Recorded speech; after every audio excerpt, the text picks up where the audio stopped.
आपण या लेक्चरमध्ये माउंटिंग आणि ॲक्सेसरीज ज्या आहेत त्या आपण स्टडी करणार आहोत. तर पहिला भाग आपण पाहणार आहोत माउंटिंग.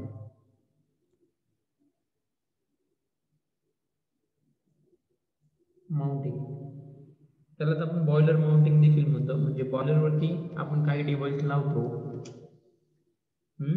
त्यांना आपण म्हणजे आपण बॉयलरवरती जे काही डिव्हाइस लावणार आहोत त्या डिव्हाइसचे आपण बॉयलरवरती लावलेले असतात वेगवेगळे. त्या डिव्हाइसचं वर्गीकरण किंवा क्लासिफिकेशन आपण दोन पार्टमध्ये डिवाइड करतो. एक असतात बॉयलर माउंटिंग आणि दुसरा असतात बॉयलर ॲक्सेसरीज. दुसरा असतात बॉयलर ॲक्सेसरीज.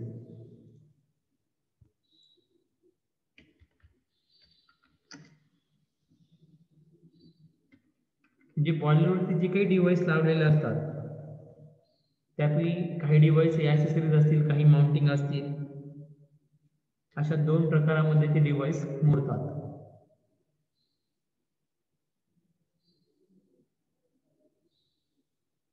समजतंय? मग आता महत्वाचा मुद्दा आहे की जे काही बॉयलर आहे, फॉर एक्झाम्पल पहा लास्ट लेक्चरला आपण बॉयलर घेतला होता. सपोज या ठिकाणी तुम्हाला बॅकअप विलकॉक्स बॉयलर दिसतोय. ह्या बॉयलरवरती पहा कोणते डिव्हाइस आहे. जसे इथे प्रेशर गेज लावलेला आहे, इथे वॉटर गेज आहे दिसतोय. या ठिकाणी सुपर हीटर लावलेला आहे, या ठिकाणी स्टॉप वॉल आहे, या ठिकाणी सेफ्टी वॉल आहे. समजतंय? या ठिकाणी नंतर ब्लो ऑफ पाईप आहे, या ठिकाणी मड बॉक्स आहे किंवा हा ब्लो ऑफ पाईप. समजतंय? म्हणजे हे जे आहे त्याला आपण काय म्हणतो, हे डिव्हाइस आहेत जे बॉयलर वरती आपण लावलेले आहेत. मग ह्या बॉयलर वरती जे काही डिव्हाइस आपण लावलेले त्या डिव्हाइसचं जे वर्गीकरण आहे, ह्या डिव्हाइस आपण दोन प्रकारामध्ये मोडतात. पहिला प्रकार आहे माउंटिंग, दुसरा आहे ॲक्सेसरीज. म्हणजे ह्या डिव्हाइस पैकी काही डिव्हाइस हे माउंटिंग असतील त्यांना आपण म्हणतो बॉयलर माउंटिंग, आणि काही डिव्हाइस जे असतील त्यांना आपण काय म्हणतो, ॲक्सेसरीज. समजतंय? या ठिकाणी पण पहा प्रेशर गेज आहे, स्टॉप वॉल आहे, नंतर या ठिकाणी दिसतंय, या ठिकाणी फिजिबल प्लग पण दिसतोय तुम्हाला तो लावलेला आहे. इथे वॉटर लेवल इंडिकेटर आहे. समजतंय? असे जे वेगवेगळे डिव्हाइस ह्या बॉयलरवरती लावलेले त्या डिव्हाइसचं जे क्लासिफिकेशन किंवा वर्गीकरण आपण करतो ते दोन प्रकारे करतो. एक असतं बॉयलर माउंटिंग आणि दुसरे काही डिव्हाइस असतील त्यांना आपण ॲक्सेसरीज म्हणतो. आता माउंटिंग आणि ॲक्सेसरीज ह्या कोणत्या डिव्हाइसला माउंटिंग म्हणायचं, बॉयलरवरती जे लावलेले डिव्हाइस आहे त्यातल्या कोणत्या डिव्हाइसला माउंटिंग म्हणायचं आणि कोणत्या डिव्हाइसला ॲक्सेसरीज म्हणायचं, हे तुम्हाला मी सांगतो की बॉयलर माउंटिंग काय आहे. बॉयलर माउंटिंग हे असे डिव्हाइस आहेत जे बॉयलरवरती काय केलेले असतात, इन्स्टॉल केलेले असतात. समजतंय? बॉयलर माउंटिंग हे असे डिव्हाइस आहेत जे काय केलेले आहेत, आपण बॉयलरवरती काय केले, इन्स्टॉल केलेले आहेत.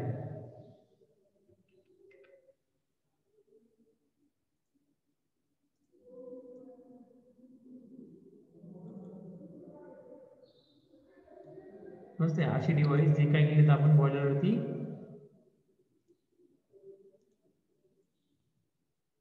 लावलेले आहेत किंवा इन्स्टॉल केलेले आहेत. काय केलेत ते, इन्स्टॉल.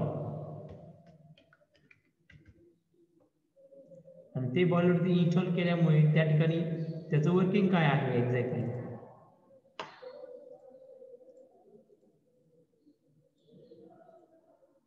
ओके, तर ते इन्स्टॉल केल्यामुळे किंवा ते इन्स्टॉल कशासाठी करतो आपण, install for safety of boiler. म्हणजे बॉयलरची सेफ्टी आहे.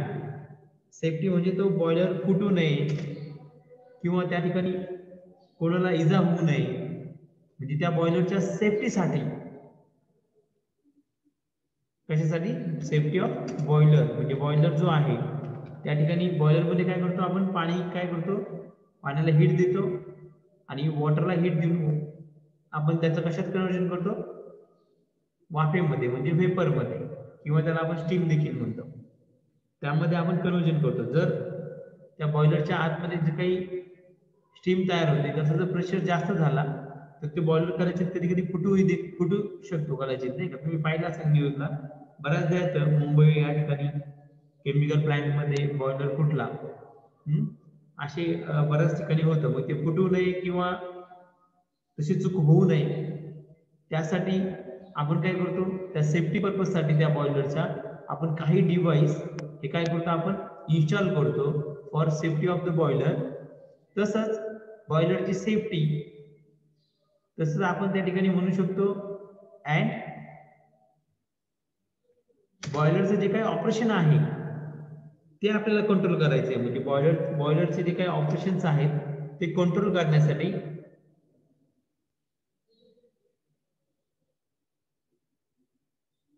त्या बॉयलरचं कंट्रोल करण्यासाठी त्या बॉयलरवरती कंट्रोल ठेवण्यासाठी किंवा तुम्ही असंही म्हणू शकता बॉयलरचं ऑपरेशन कंट्रोल ठेवण्यासाठी आपण जे काही डिव्हाइस या ठिकाणी लावतो बॉयलरवरती इन्स्टॉल करतो त्या डिव्हाइसला आपण काय म्हणतो, बॉयलर माउंटिंग म्हणतो.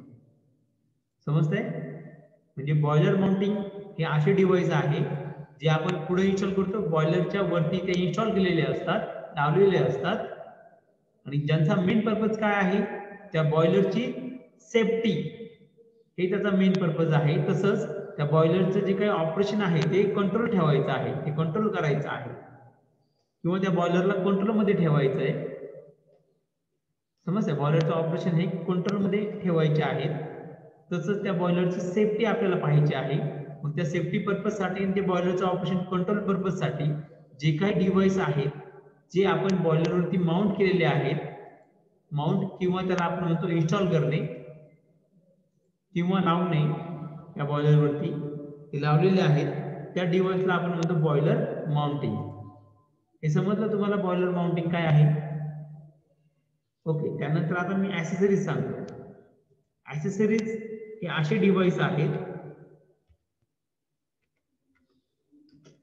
जे आपण बॉयलरवरती काय करतो, इन्स्टॉल करतो. ते देखील बॉयलरवरती इन्स्टॉलच केलेले असतात, लावलेले असतात किंवा माउंट केलेले असतात.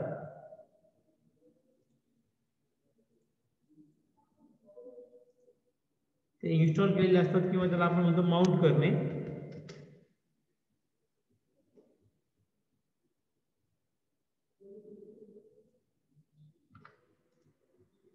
आणि ते इन्स्टॉल केल्यामुळे त्या बॉयलरमध्ये बॉयलरची इफिशियन्सी काय होते, ही वाढते. म्हणजे बॉयलर काय करतो, इफिशियंटली वर्क करतो. म्हणजे त्या बॉयलरची इफिशियन्सी वाढते. म्हणजे त्या बॉयलरचं आउटपुट काय होतं, वाढतं. असे डिव्हाइस जे आपण बॉयलरमध्ये लावलेले आहेत आणि बॉयलरवरती लावल्यामुळे काय होतं, त्या बॉयलरचं इफिशियन्सी वाढते. म्हणजे बॉयलरचं आउटपुट वाढतं. समजतंय? मग बॉयलरच्या इफिशियंट वर्किंगसाठी, इफिशियंट म्हणजे अतिशय चांगल्या पद्धतीने त्यांनी आउटपुट दिलं पाहिजे, त्याला आपण म्हणतो इफिशियंट त्या बॉयलरचं वर्किंग झालं पाहिजे. मग त्या इफिशियंट वर्किंगसाठी किंवा बॉयलरचं जे ऑपरेशन आहे ते स्मूथ होण्यासाठी, म्हणजे बॉयलरचं वर्किंग हे स्मूथ होण्यासाठी आणि इफिशियंट होण्यासाठी आपण जे काही डिव्हाइस लावतो त्या डिव्हाइसला आपण काय म्हणतो, बॉयलर ॲक्सेसरीज. म्हणजे हे कशासाठी लावलेले असतात, फॉर इफिशियंट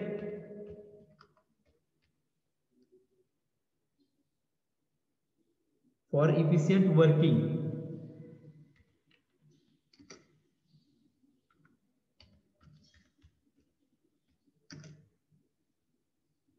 तसंच आपण या ठिकाणी असंही म्हणू शकतो फॉर स्मूथ वर्किंग. इफिशियंट आणि स्मूथ वर्किंग त्या ठिकाणी झालं पाहिजे त्या बॉयलरचं. इफिशियंट म्हणजे त्यांनी अतिशय चांगल्या पद्धतीने बॉयलरने वर्क करून मॅक्झिमम तुम्हाला आउटपुट दिलं पाहिजे. समजतंय? मॅक्झिमम तुम्हाला काय भेटेल, आउटपुट मिळेल. जास्तीत जास्त आउटपुट कसं वाढेल त्या बॉयलर पासून आणि त्याचं स्मूथली त्याचं वर्किंग कसं होईल. ह्या दोन पर्पजसाठी आपण जे काही डिव्हाइस त्या बॉयलरवरती लावलेले असतात, इन्स्टॉल केलेले असतात, त्यांना आपण काय म्हणतो, बॉयलर ॲक्सेसरीज म्हणतो. समजतंय बॉयलर ॲक्सेसरीज काय आहे ते?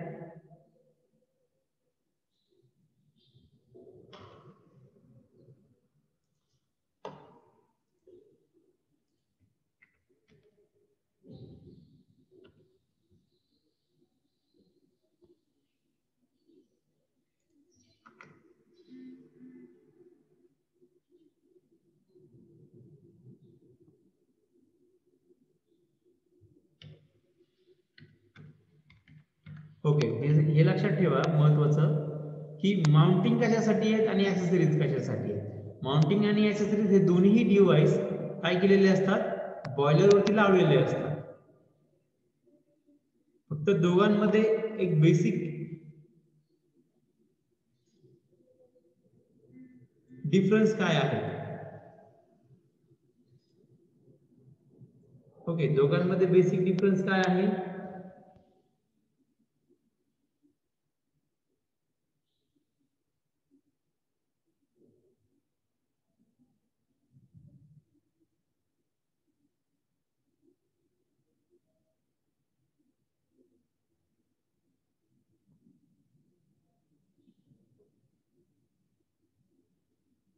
तो आपल्याला या ठिकाणी पाहायचा आहे.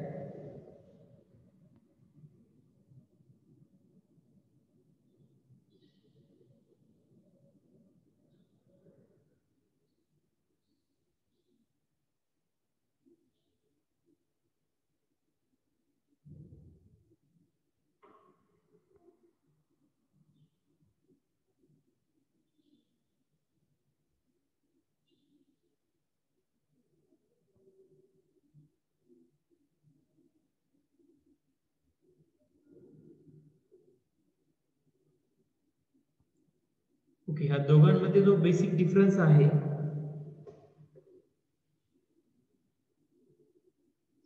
की ह्या ज्या माउंटिंग असतात त्या इन्स्टॉल केलेल्या असतात बॉयलरच्या सेफ्टीसाठी आणि त्याचं ऑपरेशन बॉयलरचं कंट्रोल करण्यासाठी. म्हणजे या ठिकाणी हे डिव्हाइस फक्त बॉयलरची सेफ्टी पाहणार आहे. मग त्या डिव्हाइसमुळे बॉयलरचं जे इफिशियन्सी आहे ती वाढत नाही, म्हणजे बॉयलरचं आउटपुट हे वाढत नाही बॉयलर माउंटिंगमुळे. हे लक्षात ठेवा. बॉयलर माउंटिंगमुळे त्या बॉयलरची इफिशियन्सी वाढेल का, तर नाही वाढणार. इफिशियन्सी कशामुळे वाढते, ऍक्सेसरीजमुळे. म्हणजे ऍक्सेसरीजमुळे काय होतं, बॉयलरची इफिशियन्सी काय होते, इन्क्रीज होते. तसंच बॉयलर हा स्मूथली त्या ठिकाणी त्याचं काय होतं, वर्किंग होतं. समजतंय. तसंच ऍक्सेसरीज ज्या आहेत त्यामुळे काय होतं, बॉयलरची इफिशियन्सी वाढते, पण बॉयलरची सेफ्टी या ठिकाणी ऍक्सेसरीजमुळे आपण बॉयलरची सेफ्टी मेंटेन करू शकतो का, नाही करू शकत. म्हणजे माउंटिंग हेच डिव्हाइस बॉयलरची सेफ्टी पाहतात, म्हणजे बॉयलरच्या सेफ्टीसाठी माउंटिंगच लावलेले असतात आणि त्या माउंटिंगमुळे कधीही बॉयलरची इफिशियन्सी वाढत नाही. समजतंय. फक्त बॉयलर माउंटिंगमुळे काय केलं जातं, त्या बॉयलरचं ऑपरेशन आपण कंट्रोल करू शकतो, तसंच त्या बॉयलरची सेफ्टी आपण त्या ठिकाणी मेंटेन करू शकतो. परंतु बॉयलरची जी आउटपुट आहे, ते आपण आउटपुट म्हणजे इफिशियन्सी ही वाढवू शकत नाही माउंटिंगमुळे. तसंच ऍक्सेसरीज हे असे डिव्हाइस आहेत की ज्यांच्यामुळे बॉयलरची काय होते, इफिशियन्सी वाढते, त्या ठिकाणी बॉयलरचं स्मूथ वर्किंग होतं. समजतंय. पण ह्या ऍक्सेसरीज कधीही बॉयलरची सेफ्टी साठी त्या ऍक्सेसरीज नसतात. म्हणजे बॉयलरची सेफ्टी पर्पज साठी ऍक्सेसरीज कधीच नसतात, नाही का. त्या म्हणजे ऍक्सेसरीजचं महत्वाचं काम काय, फक्त त्या ठिकाणी आउटपुट वाढवायचं, ते बॉयलर पासून जास्तीत जास्त आउटपुट भेटेल, म्हणजे इफिशियंट त्या बॉयलरचं वर्किंग होईल, हे त्याचा मेन पर्पज आहे. समजतंय. त्या ठिकाणी तो सेफ्टी प्रोव्हाइड करत नाही ऍक्सेसरीज हे डिव्हाइस. हे लक्षात ठेवा. दोघांमधला फरक समजला. ऍक्सेसरीज काय असतात आणि माउंटिंग काय असतात. ओके, त्यामध्ये आता आपण पहिलं बॉयलर माउंटिंग पाहूयात. तर हे जे काही बॉयलर माउंटिंग आहेत, बॉयलर माउंटिंग याचे दोन प्रकारे आपण क्लासिफिकेशन केले. एक असे डिव्हाइस की जे इन्स्टॉल केलेले आहेत बॉयलरच्या सेफ्टीसाठी, आणि काही डिव्हाइस हे कशासाठी असतात, बॉयलरचं ऑपरेशन कंट्रोल करण्यासाठी असतात. समजतंय. म्हणजे ते कंट्रोल करण्यासाठी वेगळे डिव्हाइस असतील, बॉयलरच्या सेफ्टीसाठी वेगळे डिव्हाइस असतील. ह्या दोन्हीच्या बेसवरती ह्या बॉयलर माउंटिंगचं परत काय केलंय, क्लासिफिकेशन होतं. समजतंय. बॉयलर माउंटिंग हे जे डिव्हाइस आहेत त्याचे पुन्हा एकदा क्लासिफिकेशन होतं, एक सेफ्टी फिटिंग आणि दुसरं असतं कंट्रोल फिटिंग. म्हणजे सेफ्टी फिटिंग्स ह्या अशा फिटिंग्स आहेत ज्या असे डिव्हाइस आहेत जे बॉयलरचे आपण लावलेले आहेत. कशासाठी लावले, बॉयलरच्या सेफ्टीसाठी. त्यामुळे आपण त्यांना सेफ्टी फिटिंग्स म्हणतो. आणि कंट्रोल फिटिंग म्हणजे काय, की बॉयलरचं ऑपरेशन आपल्याला कंट्रोल करायचं आहे, मग त्यासाठी आपण काही डिव्हाइस त्या बॉयलरवरती लावलेले आहेत. मग त्या बॉयलरला, त्या फिटिंग्सला किंवा त्या डिव्हाइसला आपण काय म्हणतो, कंट्रोल फिटिंग्स म्हणतो. म्हणजे हे सेफ्टी फिटिंग्स आणि कंट्रोल फिटिंग हे दोन्ही पण कशाचे टाईप आहेत, माउंटिंगचे टाईप आहेत. समजतंय. माउंटिंग मध्ये दोन्ही डिव्हाइस असतात, एक सेफ्टीसाठी आणि कंट्रोलसाठी. जे डिव्हाइसला आपण लावतो त्या एकत्रितपणे त्या डिव्हाइसला आपण काय म्हणतो, माउंटिंग म्हणतो. म्हणजे माउंटिंगचे जे डिव्हाइस आहेत त्याचे परत दोन प्रकारे आपण या ठिकाणी वर्गीकरण करतो किंवा त्याचं क्लासिफिकेशन करतो. त्यामध्ये माउंटिंग ह्या काही सेफ्टीसाठी असतील, काही माउंटिंग ह्या त्या बॉयलरचं ऑपरेशन कंट्रोल करण्यासाठी असतील. त्यामुळे माउंटिंगचे मी दोन प्रकारे या ठिकाणी डिव्हायडेशन केलेलं आहे. पहिलं आहे सेफ्टी फिटिंग्स, दुसरं आहे कंट्रोल फिटिंग्स. मग या ठिकाणी सेफ्टी फिटिंग्स कोणते कोणते आहेत ते आपण सुरुवातीला पाहूयात. तर या ठिकाणी सेफ्टी फिटिंग्स आहेत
ओके, समजतंय. काही सेफ्टी पर्पज असतात तर काही डिव्हाइस हे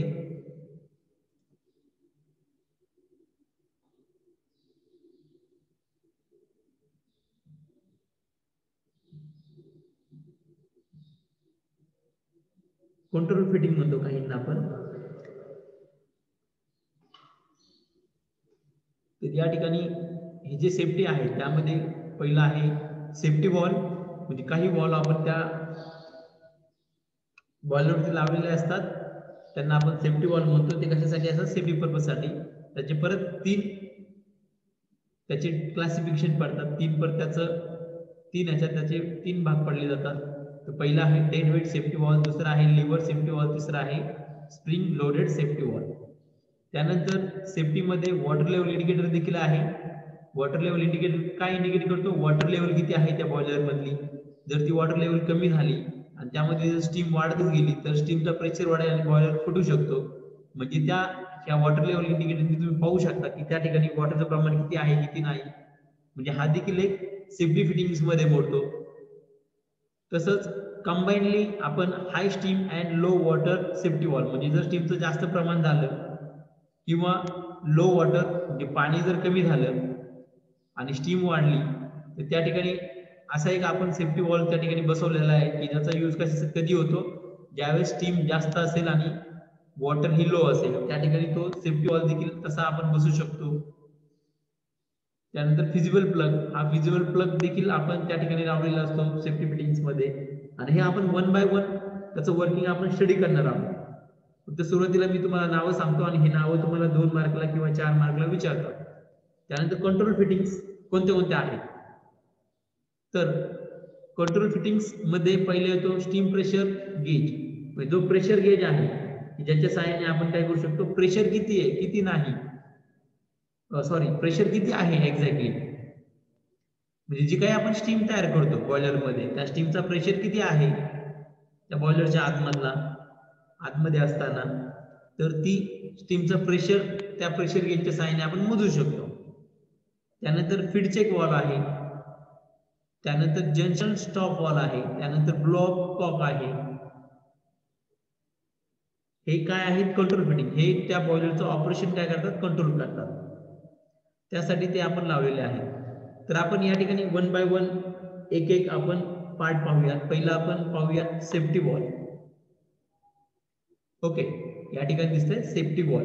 तर सेफ्टी वॉल मधला आपण सपोज पहिला आपण स्टडी करू स्प्रिंग लोडेड सेफ्टी वॉल. दिसतंय या ठिकाणी स्प्रिंग लोडेड सेफ्टी वॉल. आता हा सेफ्टी वॉल बॉयलर वरती लावलेला असतो. पहा या ठिकाणी मी तुम्हाला दाखवतो परत एकदा. दिसतंय या ठिकाणी सेफ्टी वॉल लिहिलेले आहे का? बॅक ऑफ व्हिडिओ बॉक्स मध्ये या ठिकाणी सेफ्टी वॉल लिहिला आहे. म्हणजे हा काय सेफ्टी वॉल आहे. या टाकीवरती तो इन्स्टॉल केलेला आहे बॉयलरच्या. दिसतंय? मग हा सेफ्टी वॉल कशासाठी आहे? पहिले तिथे मी तुम्हाला सांगतो सेफ्टी वॉलचं मेन पर्पज काय आहे. सपोज या ठिकाणी स्टीम बनत गेली, या ठिकाणी इथे पाणी दिसते तुम्हाला, त्या पाण्याच्या वरती स्टीम आपण काय करतो? कलेक्ट करतो. मग या ठिकाणी या वॉटरला आपण हिटिंग केलं, हिटिंग केल्यानंतर त्याची वाफेमध्ये रूपांतर झालं. मग ही जी काही स्टीम आहे, ही स्टीम जर बॉयलर मध्ये तयार होतच गेली, होतच राहिली, तर त्या ठिकाणी जो काही प्रेशर असेल,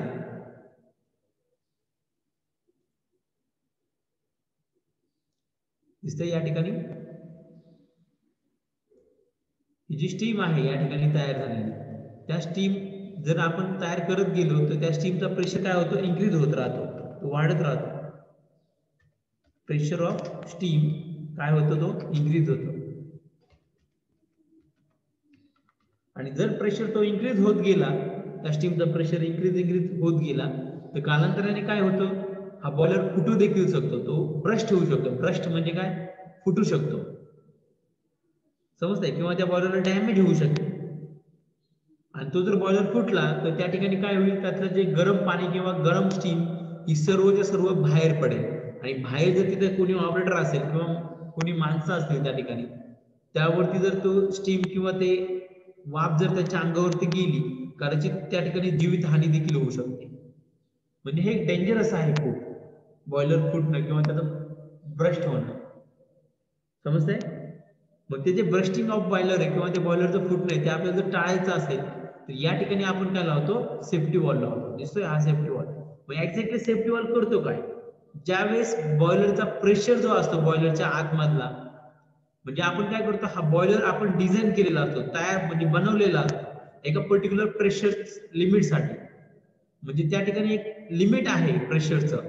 त्या लिमिटच्या बाहेर जर त्या बॉयलरच्या आतमधला प्रेशर गेला तर तो बॉयलर फुटू शकतो, समजतंय? म्हणजे बॉयलर आपण तयार करताना, एक डिझाईन करताना, तो बॉयलर डिझाईन करताना आपण एक डिझाईन प्रेशर घेतलेला आहे. डिझाईन प्रेशर म्हणजे एक लिमिट घेतलेला आहे, समजतंय? तो जो डिझाईन प्रेशर आपण घेतलेला आहे त्याला आपण डिझाईन प्रेशर म्हणतो किंवा एक लिमिट म्हणतो.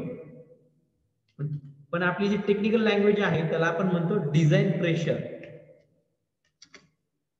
समजतंय? म्हणजे जो डिझाईन प्रेशर आहे बॉयलर साठी पर्टिक्युलर,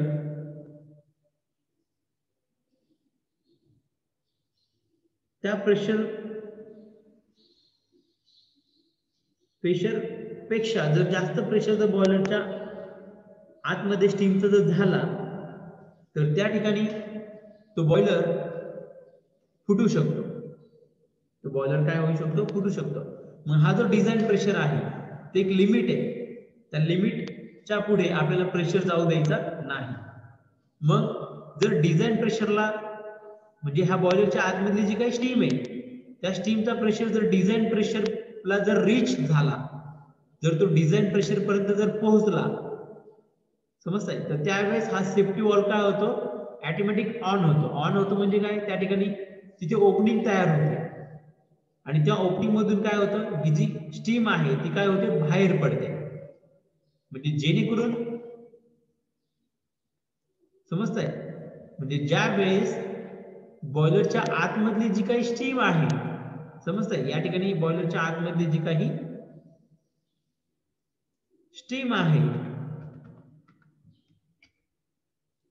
त्या स्टीमचा जर प्रेशर डिझाईन प्रेशर पेक्षा, या ठिकाणी दिसतंय त्या डिझाईन प्रेशर पेक्षा जर काय झाला तो जास्त इन्क्रीज झाला, डिझाईन प्रेशर पेक्षा जास्त काय झाला तो इन्क्रीज झाला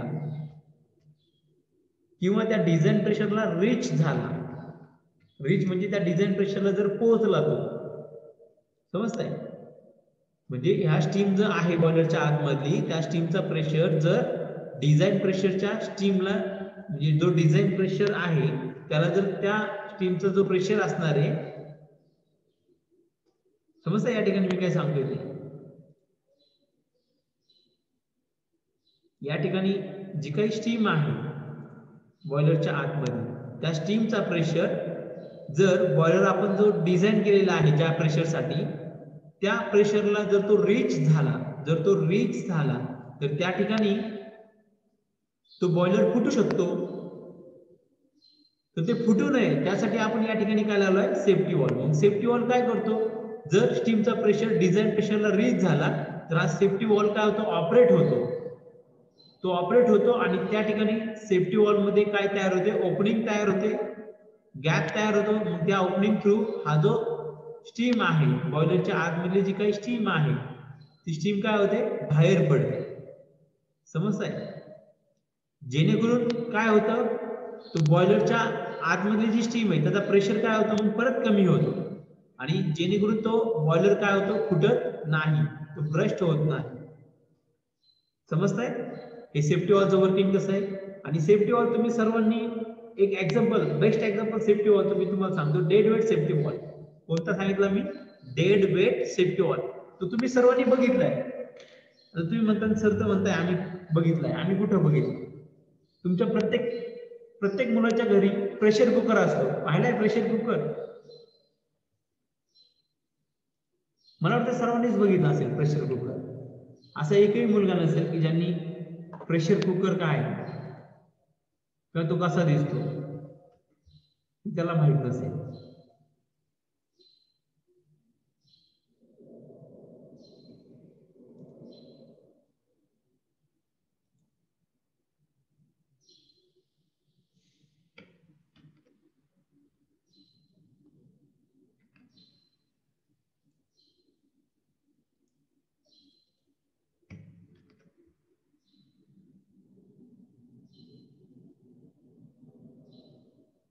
ओके, प्रेशर कुकर तुम्ही सर्वांनी पाहिला असेल.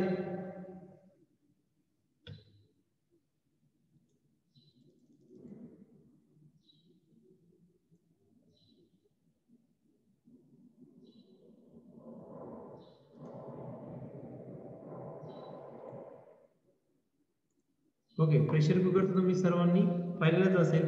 तर प्रेशर कुकर हा जो आहे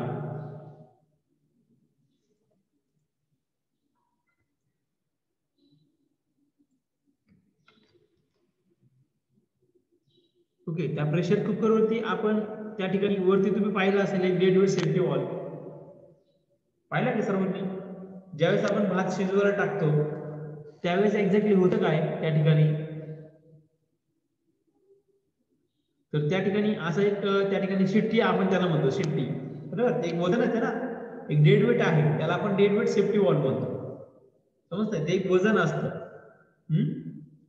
मग ते वजन आपण त्या ठिकाणी लावलेलं असतं. म्हणजे ज्यावेळेस आपण भात शिजायला टाकतो आणि भात शिजत असताना जर सपोज त्या ठिकाणी आतमध्ये जे काही पाणी आहे त्या पाण्याचं वाफेत रूपांतर होतं, मग त्या ठिकाणी वाफेचा जो प्रेशर आहे कुकरच्या आतमध्ये तो वाढत वाढत जातो आणि कालांतराने तो खूप जास्त वाढतो. मग ते जो आपण प्रेशर कुकर आहे जो त्या डिझाईन केलेला आहे तो प्रेशर कुकर एका डिझाईन प्रेशरला, मग तो जो डिझाईन प्रेशर आहे, समजतंय? त्या प्रेशर कुकरचा जो काही डिझाईन प्रेशर आहे त्या प्रेशरला जर त्या कुकरच्या आतमधली स्टीमचा प्रेशर जर रीच झाला तर काय होतं, तो डेड वेट सेफ्टी वॉल्व काय होतो वरती उचलला जातो. वरती उचलला जातो म्हणजे तो स्टीमच्या प्रेशरनी वरती उचलेल आणि त्या ठिकाणी ओपनिंग तयार होते. मग त्या ओपनिंग थ्रू आतमधली जी काही स्टीम आहे त्या कुकरमध्ये ती सगळी स्टीम कुठं पडते, बाहेर पडते, समजतंय? सगळी स्टीम काय होते बाहेर पडते आणि पण नंतर काय होतं, परत त्या ठिकाणचा स्टीमचा प्रेशर कमी झाला त्या कुकरच्या आतमधला, परत ती डेड वेट सेफ्टी वॉल म्हणजे जी शिट्टी असते ती काय होते परत खाली परत पडते, ती खाली जाऊन परत बसते, मग तो गॅप परत काय होतो परत नाहीसा होतो. समजतंय, ती ओपनिंग काय होते त्या ठिकाणी क्लोज होते. म्हणजे तो एक सेफ्टी वॉलच आहे आणि त्या सेफ्टी वॉलला आपण म्हणतो डेड वेट सेफ्टी वॉल. तसा डेड वेट सेफ्टी वॉल ह्या बॉयलरवरती देखील लावलेला असतो. या ठिकाणी जे सेफ्टी वॉल आहेत त्या सेफ्टी वॉलचे टाइप्स आहेत, त्यामध्ये मी पहिला स्प्रिंग लोडेड सांगतोय, पण त्याच्यात पहा या ठिकाणी डेड वेट सेफ्टी वॉल देखील आहे. दिसतंय या ठिकाणी डेड वेट सेफ्टी वॉल, जो आपण घरी तुम्ही पाहिलेला आहे डेड वेट सेफ्टी वॉल. तुमच्या घरी प्रेशर कुकर जो असतो त्या प्रेशर कुकर वरती जो वॉल लावलेला असतो त्याला आपण सेफ्टी म्हणतो, बरोबर. मग त्याला आपण काय म्हणतो dead weight safety wall. Same dead weight safety wall ह्या बॉलवरती आपण लावलेला असतो, ते देखील आपण पाहणार आहोत डेड वेट सेफ्टी वॉल. मग ह्या सेफ्टी वॉलचं मेन पर्पज तुम्हाला समजलं. जर त्या कुकरच्या आतमधली स्टीम तिचा जर प्रेशर वाढत वाढत गेला आणि वाढत वाढत गेल्यानंतर एका डिझाईन प्रेशरला, त्या कुकर जो डिझाईन प्रेशरसाठी आपण तयार केलेला आहे त्या प्रेशर पर्यंत तो जर रीच झाला स्टीमचा प्रेशर, तर त्या ठिकाणी ते वेट जे ते काय होतं वरती उचललं जातं आणि त्या ठिकाणी गॅप तयार होतो आणि तो जो गॅप असतो त्या गॅप थ्रू काय होतं जी आतमधली स्टीम आहे ती सर्व काय होते बऱ्यापैकी बाहेर पडते. सर्व नाही म्हणता येत पण बऱ्यापैकी काय होते बाहेर पडते. कुठपर्यंत बाहेर पडते, जोपर्यंत बॉयलर त्या प्रेशर कुकरच्या आतमधली स्टीमचा प्रेशर हा कमी होत नाही डिझाईन प्रेशर पेक्षा. एकदा कमी झाला तो प्रेशर परत तो सेफ्टी वॉल काय होतो खाली पडतो. समजतंय, आणि त्या ठिकाणी ओपनिंग काय होते ती क्लोज होते, ती बंद होते. समजतंय, म्हणजे त्या ठिकाणी असा इमेजिन करा जर कुकरचं कधी कधी तुम्ही न्यूज मध्ये देखील ऐकलं असेल नाही का, की कधी कधी काय होतं तो डेड वेट सेफ्टी वॉल जर खराब झाला, कुकरचा सेफ्टी वॉल शिट्टी ती वरती उचललीच नाही, तर त्या ठिकाणी कधी कधी पहा तुम्ही न्यूज मध्ये देखील ऐकलं असेल कुकर फुटला. तो कुकर का फुटतो, कारण तो जो सेफ्टी वॉल आहे तो जर उघडलाच नाही, तो ओपनच झाला नाही, तो वरती उचललाच नाही, तो चिटकून बसला त्या ठिकाणी काही कारण असतं नाही का, तो एकदम घट्ट चिटकून बसला आणि तो वरती उचललाच नाही, तर त्या ठिकाणी त्या स्टीमचा प्रेशर कुकर मधला काय होतो आतमधला वाढत वाढत जातो आणि कालांतराने ते कुकर फुटू देखील शकतो. समजतंय, असे पहा केसेस झालेले आहेत, पेपरमध्ये वगैरे येत असतात. म्हणजे त्या ठिकाणी तो सेफ्टी वॉल आहे, तो कशासाठी दिलेला आहे सेफ्टी पर्पज साठी. म्हणजे त्या ठिकाणी कुकर मधला स्टीमचा प्रेशर हा एक जे लिमिट आहे डिझाईन प्रेशर आहे त्याच्या पुढे गेला नाही पाहिजे. जर गेला तर काय होईल, तो प्रेशर कुकर फुटेल. मग तो फुटू नये, तसंच बॉयलर देखील या ठिकाणी फुटू नये त्यासाठी असे सेफ्टी वॉल त्या ठिकाणी लावलेले असतात. समजतंय, जेणेकरून तो बॉयलर फुटू नये त्यासाठी ते सेफ्टी वॉल त्या ठिकाणी लावलेले असतात. ओके, आता